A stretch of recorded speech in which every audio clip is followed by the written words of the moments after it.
Hi, I'm Robert Foote reporting for The Arrow. I'm here at Southeast Missouri State University Recreation Center for the First Tech Challenge, where high schoolers build robots to compete in basketball games.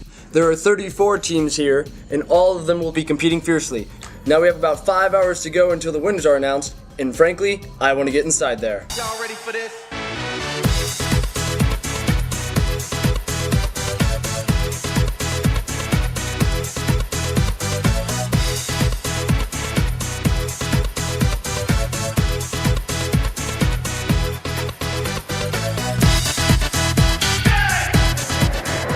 Behind me right now are the doors to the robotic competition. Now we are in the early morning stages of the competition where all the teams will be doing last-minute adjustments to the robots, any modifications that need to be done.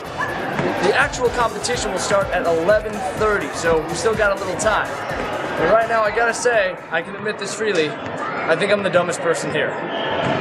However, the excitement is building, I'm excited, they're excited, and I really can't wait to see what happens.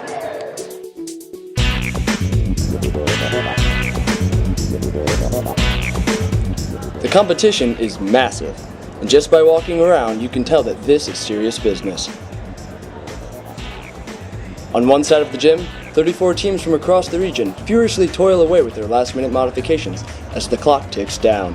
At 11:30 a.m., the competition will officially begin, and there's no going back.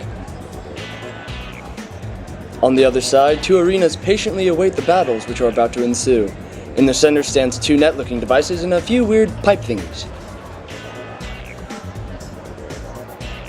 Numerous referees are also scattered amongst the arenas, carefully making last-minute inspections to the court. Meanwhile, I pass the time and try to catch a flying t-shirt. Tough stuff. The moment finally arrives, and the audience is buzzing with excitement and speculation. Who will be most triumphant in this epic battle? Who will slash and burn their way to become the FTC champion? Actually, this competition had me so worked up that the night before I watched Transformers 2 in anticipation that Optimus Prime would finally reveal himself at this competition. That is so cool! This was gonna be good.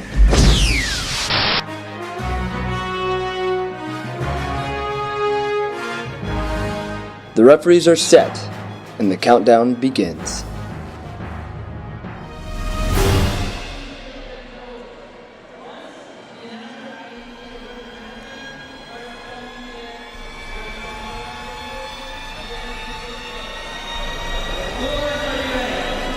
Referees are ready.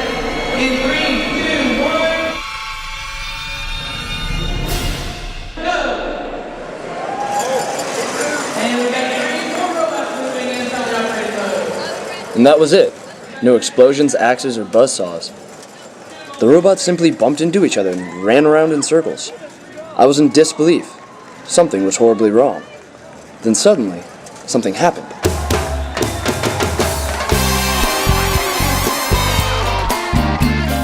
Even though these robots weren't shooting lasers out of their eyes, I was still very impressed by how they did everything on their own, or at least for the first 30 seconds. Clearly, there was something more to this game. I decided to seek the help of a top-ranking referee, who would hopefully better explain things to me. If you could describe just in general how the scoring system goes for all the goals. Okay, the object is to put the white balls into 3 different locations. Either what we call the low goal, which is on the mat floor, a high goal, which is in a net above the low goal, or into the last 30 seconds of the game, they would try to score in the boxes which are off the field. In the autonomous period, no one can touch any controls.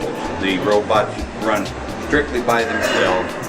In the driver-controlled portion, they may go ahead and maneuver the robots, but there really are very few penalties.